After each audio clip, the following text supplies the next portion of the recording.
LIK love insurance company movie plot విషయానికి వస్తే 2040లో story అనేది జరుగుతూ ఉంటుందన్నమాట. మొబైలే లైఫ్ అనుకొని మన హీరోయిన్ ఏమో గడుపుతూ ఉంటుంది.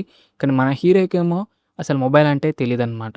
వీళ్ళిద్దరు లవ్ చేసుకున్న తర్వాత ఏం జరిగింది లాస్ట్‌కి అనేది ఉంటుంది మూవీ ప్లాట్ అనేది.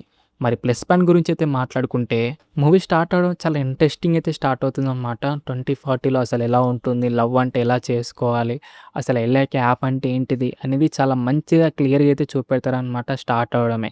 అండ్ వీళ్ళు తీసుకున్న కాన్సెప్ట్ అనేది బాగుందనిపించింది అండ్ సినిమాటోగ్రఫీ కూడా బాగుంది. వీళ్ళు తీసుకున్న ప్రొడక్షన్ క్వాలిటీస్ కూడా బాగానే అనిపించాయి. అండ్ మా అనిరుద్ గారి బ్యాక్‌గ్రౌండ్ మ్యూజిక్ కూడా బాగుంది. అండ్ సాంగ్స్ కూడా నాకైతే డీసెంట్ అయితే అనిపించింది.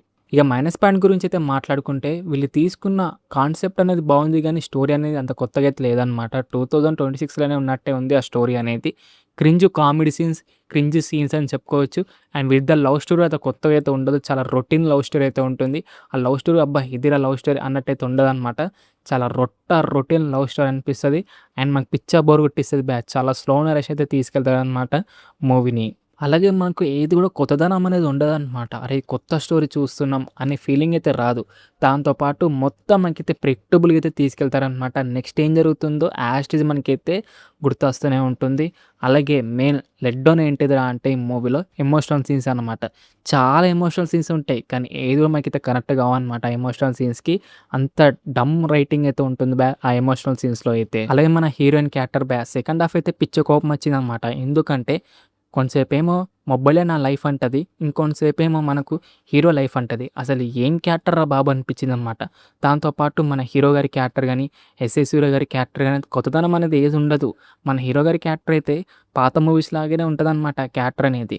ఏం క్యారెక్టర్సో ఏందో. అలాగే గొప్పగా అనిపించే సీన్ అనేది ఏది కూడా ఉండదనమాట. ఇదిరా సీన్ అసలు ఏమన్నా సీనా, ఇది కదరా రాయాల్సింది అని ఫీలింగ్ అయితే ఎక్కడ రాదు మనకు. ఏం సీన్ రా బాబు అనిపిస్తది మనకైతే. ఇక ఓవరాల్‌గా ఎలా అనిపించిందిరా అంటే నచ్చలేదు డిసప్పాయింట్ అయితే అయ్యాననమాట. ఎందుకంటే మన ప్రదీప్ రంగనాథన్ గారైతే డిసప్పాయింట్ చేయరేమో అనుకున్నా గానీ టోటల్‌గా అయితే డిసప్పాయింట్ అయితే చేసేసారనిపించింది. మరి మీరు మూవీ చూసారా? మీకెలా అనిపించింది? కిందైతే కామెంట్ చేయండి. ఓకేనా? ఇది డార్లింగ్స్ మరి ఎల్ఐకే మూవీ రివ్యూ.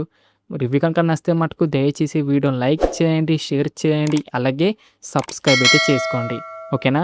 నెక్స్ట్ వీడియోలో అయితే కలుసుకుందాం. By by darlings.